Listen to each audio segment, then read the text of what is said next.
สบายดีพบกับส่องคลิปตัวอื่นวันนี้ข่อยจะมาแนะนำแอปซื้อเลขหวยนำสัตว์มาใหม่เนาะทุกคนเนาะหรือว่าเคยเปิดมาแล้วแต่ว่าเพิ่นได้ปิดปรับปรุงในระยะผ่านมาเนาะและเพิ่นกลับมาเปิดให้บริการขายอีกครั้งใหม่สำหรับหวยเลขนำสัตว์เนาะที่เพิ่นเปิดมาครั้งนี้เนาะมีโปรโมชั่นหรือว่ามีรางวัล8รางวัลด้วยกันเนาะที่สามารถลุ้นได้8ชัดถึงจะเป็นจังไดเนาะให้ทุกคนเบิ่งและติดตามเนาะหรือว่าเบิ่งคลิปตัวนี้ให้จบเนาะให้ละเอียดเนาะก่อนที่จะซื้อเลขเสี่ยงโชคเสี่ยงรางวัลเนาะขอให้ทุกคนเบิ่งคลิปนี้ให้จบก่อนเนาะแต่ทุกคนจะเข้าใจในการซื้อเนาะและการรับรางวัลต่างๆโอเคเฮาจะเบิ่งวิธีการโหลดแอปมาเลยเนาะเดี๋ยวเฮาจะอธิบายละเอียดเนาะหลังจากที่เฮาตั้งแล้วเนาะเดี๋ยวเฮาจะบอกวิธีการโหลดแอปวิธีการสมัครต่างๆเนาะโอเคเฮาจะเบิ่งกันเลยเนาะทุกคนเนาะก่อนจะเบิ่งคลิปให้ทุกคนกดไลค์กดแชร์หรือกด Subscribe เพื่อเป็นกำลังใจเนาะและอย่าลืมกดกระดิ่งเพื่อเป็นการแจ้งเตือนทุกคนจะบ่พลาดคลิปใหม่ๆเนาะที่จะลงในช่องของเฮาเนาะโอเคเฮามาเบิ่งกันเลยให้ทุกคนเลื่อนหาในเมนูแอปเนาะแอป Play Store เนาะทุกคนเนาะสำหรับระบบ Android เฮาจะมี Play Store ในทุกเครื่องเนาะก็คือตัวนี้เนาะทุกคนนี่เนาะก็คือ Play Store ตัวนี้เนาะตัวนี้เป็นแอป Play Store ที่สามารถหรือว่าหม่องรวมศูนย์ที่เฮาสามารถโหลดแอปได้ทุกๆแอปอยู่ในหม่องเดียวเนาะหรือจะกดผ่านลิงก์ในรายละเอียดใต้คลิปของเฮานี่เนาะให้ทุกคนกดเข้าลิงก์นั้นก็ได้เนาะเพราะว่าเวลาที่เฮากดเข้าลิงก์มันจะไดเรกไปหาแอปเลยเนาะบ่จำเป็นต้องไปกดหาไปพิมพ์หยังต่างๆเนาะมันจะไดเรกไปหาแอปเฮาเลยโอเคเฮาจะเข้า Play Store ของเฮาเลยเนาะทุกคนหลังจากที่ทุกคนกดเข้ามาแล้วให้ทุกคนพิมพ์คำว่าในหม่องค้นหาได้เลยเนาะพิมพ์คำว่า iTech เนาะทุกคนแบบนี้เลยเนาะเป็นภาษาลาวก็ได้เนาะหลังจากนั้นให้กดค้นหาแบบนี้เนาะมันจะขึ้นมา yes feed เลข iTech มองนี่เลยจะเป็นโลโก้สีส้มเนาะกดเข้าเลยเนาะหลังจากนั้นให้เฮากดติดตั้งเนาะรอจนกว่าแอปทำการดาวน์โหลดสำเร็จเนาะเฮาจะกดเปิดหลังจากเฮาได้ดาวน์โหลดหรือว่าติดตั้งสำเร็จแล้วให้ทุกคนกดเปิดแอปขึ้นมาเลยกดบัตรหนึ่งเลยเปิดแอปมาแล้วเนาะมันจะโชว์โลโก้ขึ้นมาแบบนี้เนาะทุกคนเนาะจะมีซื้อเลข16ตู้ไว้iTechเนาะและเครื่องออนไลน์เนาะให้ทุกคนกดคำว่าซื้อเลข156ตู้ไว้iTechตัวนี้เลยเนาะกดบัตรหนึ่งเนาะหลังจากนั้นให้ทุกคนเอาเบอร์ของตัวเองใส่เนาะต้องเป็นเบอร์ที่อยู่ในเครื่องของตัวเองเท่านั้นเนาะจะเอาเบอร์ที่อยู่ในเครื่องของเฮาเนาะเพราะว่าระบบเพิ่นจะส่งรหัส OTP ยืนยันมาที่เบอร์หน่วยนั้นเนาะเฮาจะใส่เบอร์ของเฮาเลยทุกคนอย่าลืมเนาะเวลาที่จะใส่เบอร์ต้องใส่20นำหน้าเนาะบ่ใส่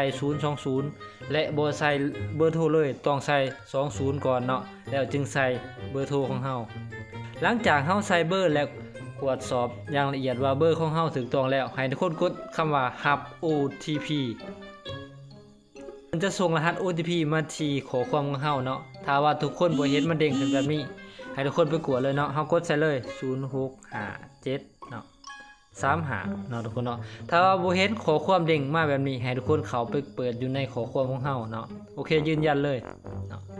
ถือว่าการสมัครแม่นสำเร็จเนาะทุกคนเนาะสำเร็จแล้วเนาะจะได้หน้าตาเลข iTech แบบนี้เนาะตัวนี้แม่นหน้าตาของเลข6ตัวเนาะเลขลาวปกติทั่วไปเฮาจะบ่แนะนำละเอียดเนาะเฉพาะว่าทุกคนคงเข้าใจเนาะเฮาจะกดเข้ามาที่เลขนำซัดด้านเทิงนี่เลยแบบนี้บาทนึงเนาะมันจะขึ้นน้ำซัดให้เฮาเลือกว่าเฮาจะซื้อเลขตัวใดเนาะตัวนี้เนาะมันจะมี01ฮอด40เนาะเพราะว่าเลขหวยเนาะจะมี40ตัวซัดเนาะในการซื้อเลขเนาะมันจะมี40แบบนี้เนาะเฮาจะมาเบิ่งรางวัลเนาะทุกคนเนาะเฮาจะเบิ่งรางวัลบริษัทเพิ่นให้มาเนาะนี่เนาะทุกคนมันจะมีวิธีการลิ้นเนาะวิธีการรับรางวัลต่างๆเนาะตามนี้เลยเนาะทุกคนเนาะมันจะมีรางวัล8ชั้นเนาะ8ชั้นเนาะให้ทุกคนสังเกตเบิ่งเนาะ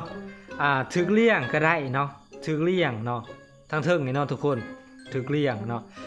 ถึกเลี่ยงถึกหน้าถึกท้ายถึกสลับตำแหน่งก็สามารถรับรางวัลได้เนาะตัวอย่างเลขออกคือป่านกยูงแม่กระเบื่ออะไรกันมาเนาะทุกคนเนาะเฮาเบิ่งตารางทั้งลุ่มเลยเนาะตัวนี้มันจะกำหนดให้เฮา 2,000 กีบเนาะถ้าว่าซื้อ1,000ก็คือเครื่องหนึงของจำนวนเงินที่รางวัลที่เพิ่นโชว์ขึ้นมาในนี้เนาะสมมุติว่าเฮาซื้อ2,000 กีบเนาะเฮาถือเบิดเนาะคือป่าตำแหน่งก็ถือเนาะนกยูงแม่กระเบื่อมาก็ถือคือกันเนาะเฮาจะได้ตื้อหนึ่งหรือว่าถ้าว่าซื้อฮู้ละพันก็แม่น500ล้านเนาะทุกคนเนาะตัวที่2ฐานที่2เนาะ ถือทางหน้าเนาะถือทางหน้าแบบนี้เนาะถือทางหน้าคือปลานกยูงไม่กระเบื่อเนาะทางหลังบ่ถือก็ถือว่าได้คือกันเนาะทุกคนเนาะได้คือกันคือถ้าว่าซื้อ1,000กับ1ล้านเนาะนี่ตัวนี้ซื้อ 2,000 เป็น2ล้านเนาะทุกคนเนาะหรือจะเป็นเลี้ยงทางหลังก็ได้เนาะบ่แม่นทางหน้าก็ได้คือกันเนาะนี่เนาะเฮาก็ได้คือกันเนาะตัวนี้คือกันเนาะ2ตัวหน้าเลี้ยงถึง2ตัวหน้าเฮาก็ได้คือกันครับรางวัลตามนี้เลยนะทุกคนเนาะนี่เนาะให้ทุกคน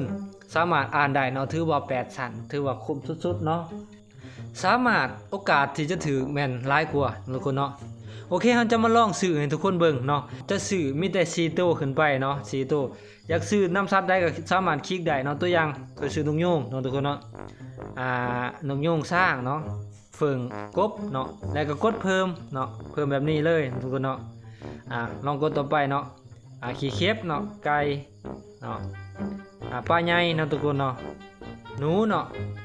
ก็เพิ่มเนาะหรือจะซูมเลขก็ได้เนาะซูมเลขเนาะตัวนี้มันจำนวนเงินเนาะถ้าว่าเฮากดใส่เลข 2,000 เนาะ 2,000 ก็แสดงว่าเฮาซุ่มฮู้ละ 2,000 เนาะถ้ากดใส่จำนวน 1,000 แสดงว่าเฮาซุ่มฮู้ละ 1,000 เนาะโอเคจำนวนเลขที่เฮาจะซุ่มคือ10ตัวเลขเนาะ10ฮู้เนาะ